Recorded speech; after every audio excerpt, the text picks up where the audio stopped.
Orang-orang banyak yang bilang waktu gue di Indo juga, oh ke Taiwan itu Mandarin harus jago. Betul. Bisa nggak sih sebenarnya kalau kita tanpa bahasa YOLO Datang sini. datang ke Taiwan, specifically Taiwan karena kita di Taiwan.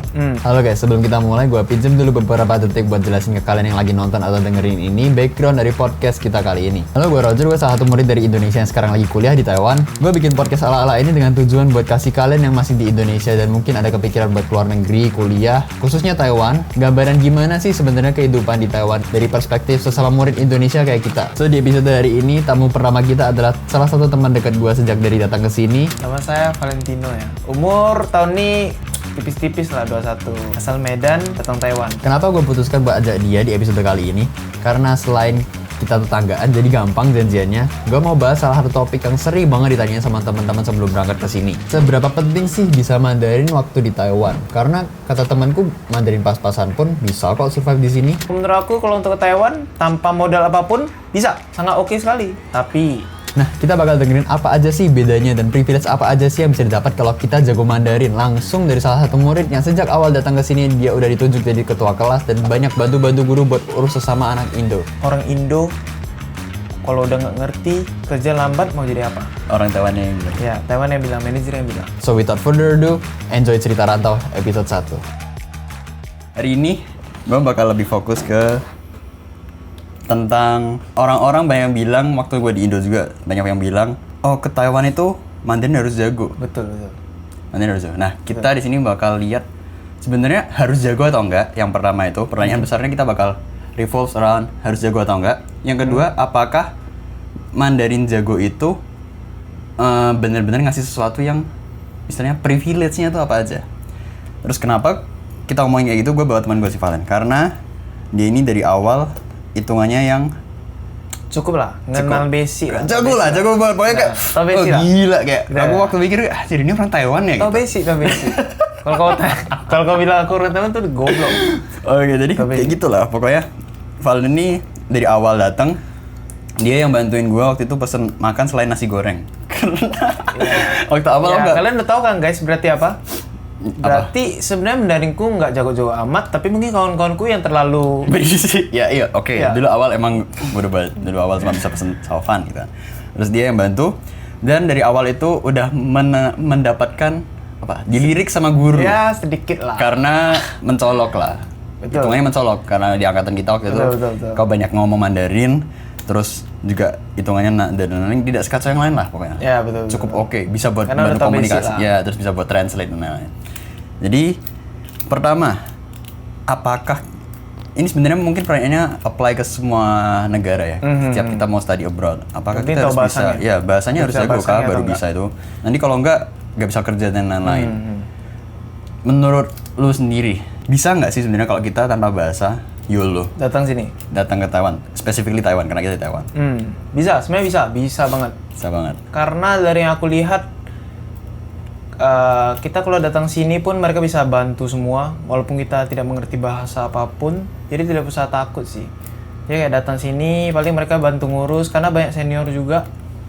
Dan yang pastinya Taiwan ini salah satu negara, bisa dibilang negara luar, yang paling banyak ditempati orang Indo kayaknya. Oh, betul. Ya. Iya sih. Aku nggak tahu. Taiwan, setahu Emang gue ya? Taiwan, ya. Yang aku tahu penduduk Indonya udah Ya, di sini udah terhitung paling banyak. Iya, udah berapa persen gitu. Iya, Jadi, dari penduduk lain. Kalau menurut aku, kalau untuk ke Taiwan, tanpa modal apapun, bisa. Sangat oke sekali. Tapi, ya kurang saja. Kalau bisa Mandarin, lebih bagus, gitu. lebih bagus. Emang ya semua orang pasti bilang lebih bagus. Yalah. Kayak lu di Aussie di mana bisa bahasa Inggris lebih bagus. Betul. Tapi apakah sesignifikan itu? Soalnya gini, ada yang gue denger cerita juga dari teman-teman kita. Ada yang Mandarin kurang lancar. Mandarinnya cuma bisa how, itu pun kadang how, walaupun nggak paham. Intinya tau mah, gitu. Oke. Ada, tapi kenapa juga kita ngomong soal kerja part time ya? Karena kita jujur aja lah, kita fair-fairan di sini juga banyak ngincer kerjanya karena mau dapetin uang lebih gitu dari di Indo kan. Oke. Kenapa mereka gue denger banyak yang tanpa level Mandarin Yang oke, yang cukup bisa dapat kerjaan yang gaji lebih tinggi, terus Betul. lebih stabil. Betul. Seperti contohnya aku sekarang kerja bisa bilang stabil, cukup stabil, tapi gaji mungkin lebih rendah daripada kawan-kawanku yang Mandarinnya walaupun ujian tidak tuntas. Kenapa? Kenapa? Ya, itu sangat penting. Kita harus tahu kenapa kan. Itu tergantung perusahaannya, satu company. Kita harus lihat company juga. Kalau kita kerja di company, karena aku kan sering pindah-pindah ya, cukup cepat bosan lah kerja di satu tempat. Aku 1 tahun kerja di luar, habis itu sekarang lanjut ke dapur. Gaji nggak mungkin naik. Dulu gaji udah naik 220, sekarang 210. Kenapa? Aku di kitchen nggak ada experience. Ngulang lagi. Aku minta tinggi, mungkin dikasih karena dengan skill Mandarinku. Tapi ekspektasi mereka bakal tinggi, betul nggak? Betul. Ketika mereka kasih kita gaji yang cukup tinggi, ekspektasi mereka pasti tinggi. Dan beban kita makin tinggi. Apalagi dengan kamu yang bisa berbahasa. Jadi sebenarnya beban kita lebih berat dibanding orang yang Mandarinnya kurang tapi gaji kalau dikasih tinggi itu beda jadinya. Kayak orang mungkin Mandarin kau kurang, gaji dikasih tinggi, kamu bahasanya cuma terbatas, dia nggak bakal suruh yang lain-lain. Jadi kamu cuma bisa itu aja, lancar aja. Yang penting gajinya udah fix. Betul, gaji udah fix. Terus kalian harus lihat company yang mungkin ada company baru yang baru buka dan di sana mungkin orang Indo yang sedikit. Jadi Mandarin kau di sana itu cukup bagus nampaknya. Bisa dilihat, jadi ya cukup bagus. Bukannya cukup bagus, bisa dibilang lebih bagus, paling bagus. Banyak yang bilang juga kayak, betul. Oh Mandarin kamu bagus ya. Kayak contohnya aku di hotel sebelumnya, aku di sana banyak kakak senior sudah di sana, walaupun udah setahun, tapi Mandarinnya masih kurang. Dan seolah-olah Mandarin saya paling bagus di sana. Dan privilege-nya sangat banyak guys. Oh itu dia, privilege ya. Privilege. Emang berarti kesimpulannya bisa dong kerja. Bisa, Gaji pasti bisa. tinggi. Betul. Gaji hitungannya tinggi. Bisa. Tanpa Mandarin. Betul. Tapi berarti itu jujur ya, itu jangka pendek, bukan jangka panjang. Jangka panjang. Jangka panjangnya beda lagi. Tetap ya pasti sih. Kalau lu belajar ada skill baru pasti gimana pun tetap nambah. Betul. Nah, kalau soal privilege, emang privilege itu sesignifikan apa sih? Maksudnya kan gini, aku mikir ya. Belajar bahasa kan nggak gampang, apalagi Mandarin. Mandarin itu salah satu bahasa yang paling susah. Betul. Itu karena banyak Hansen juga. Ya, salah satu bahasa yang paling susah dipelajari di dunia. Dan kayak apakah se-rewarding itu gitu buat kayak mempelajari kayak effort lebih belajar bahasa yang susah ini, se-rewarding apa sih? Menurut aku, kita ngomong dari sisi kayak privilege di tempat kerja dulu. Dari uang, terus dari treatment mungkin apakah ada yang berbeda? Beda, sangat beda. Kalau kita ngomong di tempat kerja itu salah satunya itu aku di treat pasti lebih. Lebihnya gimana? Antara dua, aku tidak terlalu mengerti sih. Manajernya takut marah sama aku atau mereka males marah. Antara dua. Kenapa kamu kalau lihat di hotel-hotel luar tuh kenapa manajer tuh malas marah orang Taiwan? Kenapa? Karena bisa ngejawab. Oh. Dan aku bisa ngejawab. Ketika dia marah, aku bisa ngejawab. Antara dua, dia males atau dia takut aku keluar mau marah. Aku sampai sekarang masih kurang ngerti sih. Dia takut aku keluar atau dia males jadinya. Tapi setidaknya kita bisa merasa kita misalnya kalau membuat hal-hal kecil lah atau mungkin salah antar pesanan lah, kita bisa menjelasin. Jadi lebih gampang. Semua kerjaan lebih gampang, dia pun tidak emosi karena kita bisa jelasin lebih detail. Lebih dianggap juga nggak sih? Ya, lebih dianggap karena kita bisa lebih dianggap menjadi orang di sana juga, seperti orang Taiwan di sana juga. Bukan beda dengan tenaga ya? Iya, beda dengan orang yang tidak bisa bahasa. Orang tuh aku sering dengar itu pas kita rapat itu pas di hotel kita tuh pagi kadang ada rapat. Rapat tuh orang tuh paling sering bilang orang Indo kalau udah nggak ngerti kerja lambat mau jadi apa? Ya. Orang Taiwan yang bilang. Ya, Taiwan yang bilang, manajer yang bilang. Pakai bahasa Mandarin. Berarti kan pakai bahasa Mandarin. Dan orang Indo di sana ada beberapa hanya senyum-senyum. Aku tidak mengerti mereka ngerti atau tidak. Dan sangat sering disindir dengan hal-hal seperti itu. Kalau nggak bisa kerja, minimal bisa ngomong, gitu. Minimal bisa bantu kan gitu. Ya namanya kerja aku tau lah. Tekanannya pasti kita harus bisa kerja. Kalau nggak bisa kerja harus bisa bahasa dong. Ya. Nah, minimal lah. Ya itu kita sih. expect-nya gitu. Karena kita Taiwan sih. Betul. Terus menurut aku privilege di tempat kerja ini bukan perusahaan jadinya. Karena aku di bagian orderan, kita bisa order, beneran kita makin bagus, makin improve. Dan mungkin ada beberapa tamu yang senang sama kita karena kita bisa ngomong, ajak ngomong. dia bisa kasih tips gitu. Oh, itu ya dapat Ya, bisa betul. Kalau kamu tidak bisa ngomong, susah. Orang mau pesan kopi, kamu kasih teh, ngamuk lah orang itu.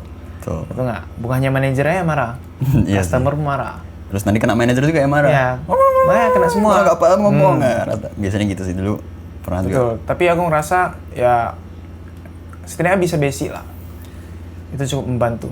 Tapi kayak bahasa banyak yang argumen gini. Tapi kan Inggris bahasa internasional. Betul. Kenapa dia bahasa Inggris? Kan harusnya gini. Gua bisa bahasa Inggris kalau jago gini. Bisa dibilang Inggris itu paling penting.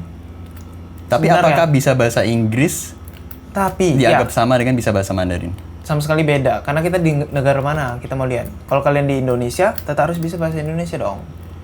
Karena kita lihat mayoritas. Kalau kamu di UK ya oke lah. Ya. Kalau di Amrik oke lah. Kalau kamu di Taiwan, di China, tetap wajib Mandarin. Memang betul, bahasa internasional, bahasa paling penting itu Inggris. Kenapa mereka bisa bilang bahasa paling penting? Karena semua orang itu pasti bisa Inggris, walaupun little. At least diajarin di sekolah. Betul. Mandarin tidak semua. Dan kenapa aku bilang Mandarin itu bisa dibilang salah satu bahasa yang sangat penting juga? Karena Inggris semua orang bisa pelajari dengan gampang. Tetapi Mandarin tidak. Betul. Kamu salah nada, salah arti. Inggris salah nada, tetap sama arti. Betul nggak? Ya, itu beda banget, beda bahasa. Ya, beda banget, sangat beda. Terus berarti yang kedua nih, privilege tadi di tempat kerja kan? Ya. Berarti udah kayak oke, kurang lebih bisa ngobrol sama tamu lebih, tamunya lebih seneng. Terus biasanya sih itu sih kayak gue pernah dulu sekali kayak, siapa dilihatin terus bilang, mungkin ada kayak bilang lah kayak muji ke atasan, ini kerjanya bagus gitu. Terus ya ada yang ngasih tips juga gitu kan. Apalagi orang Taiwan itu kan, apalagi biasanya kalau tahu kita bukan orang Taiwan sebenarnya. Betul. Jadi kesannya kayak, kamu Orang tuh jadi kaget niat kan? banget itu kan belajar bahasa kita gitu. Terus ya, itu udah plus lah. Image kita at least bagus jadinya kan. Betul. Jadi kayak lebih dianggap lebih dianggap sama lebih dimanusiakan. Jadi nggak dianggap kayak, kamu di sini kerja pokoknya banting tulang doang. Jadi kalau kita ada salah pun mereka nggak bakal asal maki. Iya, betul, karena betul, mereka betul. takut kita ngerti kan. Betul. Yang kedua nih, berarti kalau Di sekolah. Di sekolah jujur saja ya guys.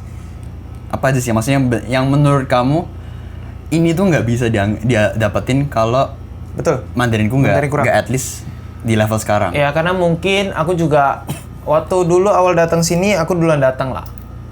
Ya maksudnya kita lebih datang dibanding kawan-kawan kita. Jadi mungkin Lause duluan lihat Mandarinku yang sekian ini. Dulu Mandarinku masih jauh lah. Yang sekian ini setidaknya bisa basic, aku bisa basic. Mungkin dilirik, terus disuruh bantu. Privilege-nya apa? Privilege-nya itu menurut aku privilege paling menguntungkan tuh di sekolah. Daripada Bukan di kerja.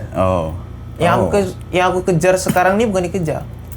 Kerja Kampus. itu aku untuk apa? Satu, cari experience. Dua itu, ingat gaji itu 10 NT, 20 NT. Bedanya cuma segitu doang. Kamu 230, aku 200 misalnya. Kita beda 300. Tapi 30. 30, ya kita beda 30. Itu nggak beda jauh. Kalau di Indonesia mungkin 15.000. Ya 15.000. 15.000. Mungkin nampaknya jauh kan. Tapi menurut aku itu tidak terlalu berpengaruh. Kenapa? Karena kita lihat ke depannya. Kita bukan lihat sekarang. Jadi kalau di sekolah itu menurut aku sangat penting. Kenapa? Kita bisa dapat beasiswa. Beasiswa itu tinggi. Setahun itu bisa 36.000. Bisa beasiswa tambahan 20.000. Bisa tambahan satu lagi kalau nggak salah yang Tapi itu tiap sekolah beda nggak sih? Atau tiap sekolah beda-beda. Oh. Kalau sekolah kita itu 36.000. 36.000 setiap tahun. Terus 36.000 ada itu kayak 13 juta guys kalau di Indonesia rupiah. Terus ada yang beasiswa tambahan bisa dapat sampai 20-an ribu. Itu 10-an juta juga. Itu langsung dapat tapi per tahun juga. Sama ada yang tambahan. Tambahan itu kira-kira 6 ribuan sampai 8 ribuan. Itu 3 jutaan sampai 4 jutaan. Emang itu dinilai dari skill Mandarin kamu? Betul. Itu wajib banget. Oh. Kalau untuk beasiswa Huaqiao, dia ada namanya beasiswa untuk Huaqiao. Itu untuk Huaren. Keturunan Cina. Keturunan Cinanya. Chinese. Itu ada slot. Oh. Ya, itu jadi mungkin dia acak pilih dapat. Mungkin kita contohnya kita ada 8 slot. Mungkin dia acaknya cuma 3 atau 2. Sisanya dipilih. Gak sama guru. Ketika kamu bisa benarin, pasti kamu disuruh pegang kelas. Jadi ketua kelas. Ketua kelas. Kalau nggak jadi ketua kelas pasti jadi pengurus kelas. Kalau nggak pasti langsung suruh bantu kamu atur kelas. Simpelnya gitu. Ketika kamu bantu kelas, kamu kesana kesini kantor guru semua orang kenal kamu. Oh ini bisa Mandarin, orang Indo loh bisa Mandarin, orang Indo bisa Mandarin. Semua orang makin kenal dan terjadilah hal-hal seperti yang aku dapatkan. Apa aja tuh? Ya contoh mendapatkan beasiswa, tapi sekarang aku hanya mendapatkan beasiswa setahun 36.000. Itu Sisanya pun masih kan free money juga. Betul, itu sangat free money.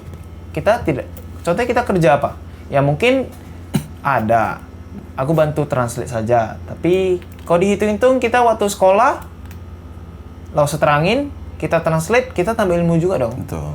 Betul nggak? Tambah jam terbang juga. Betul, tambah jam terbang juga, ngomong makin bagus. Terus ditambah Mandarin kita makin lancar, makin tahu. Kalau kita nggak tahu kan, ya biasa aja. Kenapa? Karena kita satu angkatan. Iya. Betul nggak? Nggak dituntut lebih ya, yang menurut aku gimana sih, lah gitu. ya menurut aku sih privilege-nya cukup besar ya kalau di sekolah ya. Terus kita itu bakal dipandang sangat tinggi. Maksudnya lebih bisa dipercaya lah. Ya bisa namanya dipercaya aja. lah, itulah.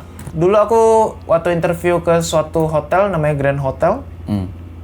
Kita waktu mau interview ke sana karena pas banget Mandarinku yang lebih oke sama adikku. Mereka langsung suruh kita keluar, 2 orang keluar untuk membantu translate. 2 orang kalian berdua. Ya, seolah-olah Udah diterima gitu. jadi bantu ngerti mereka nggak? kan. Ya, ya, Jadi ya. kita membantu manajer-manajer yang mentranslate dan otomatis dia pasti pilih kita 2 untuk masuk dengan jalur bisa dibilang jalur gold lah. Ya. Ya. Minimal udah bisa bantuin kayak Ya, gini. udah kalau dibantu kayak gini. Yang lain kan masih belum di-approve sama guru. Sedangkan itu udah oke lah. Jadi menurut aku ya Mandarin tuh oke lah. Setidaknya datang sini ada basic. Kalau tidak ada basic itu bisa ditipu-tipu juga sih. Kacau sih. Ya kacau. Kacau banget. Saya berpengaruh banget sama kerjaan lah, ke guru lah. Gitu. Kesimpulannya tuh jawab lagi ke pertanyaan awal. Penting nggak sih belajar Mandarin sebelum ke Taiwan? Kalau sebelum kita mungkin basic tadi ya. Kayak lu kan awal ada basic. Ada basic menurutku bukan cuma bisa kayak tahu dengar, tahu kata-kata, bisa aku mau makan, mau enggak. Maksudnya lebih kayak bener-bener yang dipakai di sehari-hari. Taunya gimana? Menurutku cara latihan paling gampang adalah ya lu kurang lebih translate yang kata-katanya kita pakai sehari-hari. Kayak misalkan ambil ini atau bantuin ini tuh bisa bantu banget karena waktu itu juga awal-awal rata-rata gitu-gitu semua kan percakapannya. Terus penting nggak hitungannya? Menurutku ya kita nggak bisa bilang penting atau nggak sih. Kita ngomong simpelnya aja. Aku ngomong simpelnya, sederhananya. Mandarin itu kita ada bekal Mandarin. Itu perlu nggak kita ada bekal Mandarin pas datang ke Taiwan? Simpelnya itu. Dan menurut aku tuh penting nggak penting, perlu nggak perlu, itu tergantung kalian. Karena aku balik lagi aku bilang di sini banyak orang Indo. Jadi kalian walaupun tidak bisa bahasa Mandarin, kalian bisa saja hidup di sini. Tapi ada teman lah gitu. ya karena ada teman, ada senior lah, ada apalah, ada orang Indo masih bisa lah berbaur. Tapi kalau kalian ingin mendapatkan privilege, sesuatu yang lebih bagus, itu otomatis namanya privilege itu pasti lebih bagus. Ya pasti. Penting nggak penting tergantung. Ya, tergantung. Kalau aku balik lagi Kalian nih, lihat. baik lagi ke alasan masing-masing.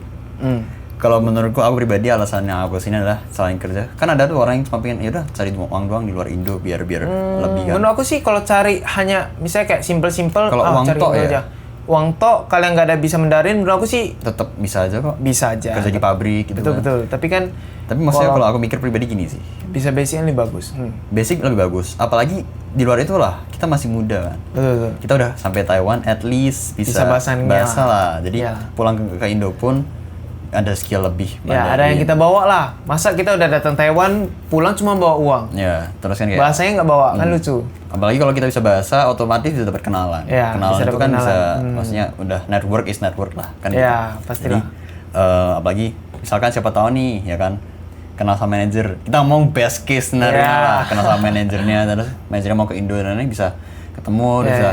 ngurus-ngurus. Kalau misalkan suatu saat ada kerjaan dan lain-lain sama orang sini itu, apalagi Bisa. misalkan ada perusahaan Taiwan mau buka di Indo, terus tahu nih, oh ini orang bisa gitu-gitu, dapat kau impression di depan manajer, depan guru bagus, bisa direkomendasiin juga. Betul. Akhir-akhirnya buat privilege-nya nggak cuma waktu di sini sih, bisa lebih gitu Ya, juga. bisa lebih besar lah, lebih luas lah. Jadi tetap Jadi privilege-nya pasti tetap lebih bagus dan kita otomatis lebih banyak pilihan kan gitu. ya pastilah. balik lagi ke masing-masing. Balik lagi ke masing-masing gitu. Ya, seperti itu aja buat hari ini. Thank you banget buat yang udah nonton atau dengerin episode ini sampai akhir. Dan gue tahu masih banyak banget kekurangannya baik dari gue sebagai host maupun production ini secara keseluruhan. Oleh karena itu, please leave a comment tentang apa aja yang bisa kita improve menurut kalian dan topik apa yang kalian pengen denger selanjutnya. Mungkin emang gue belum bisa ajak tamu yang lebih beragam karena gue sekarang tinggal di Kilung dan teman-teman gue rata-rata ya satu sekolah ini doang buat sekarang. But anyways, gue harap episode kali ini bisa membantu atau kasih kalian sedikit insight lah. Dan please let us know if you want more of these. So have a good one and peace.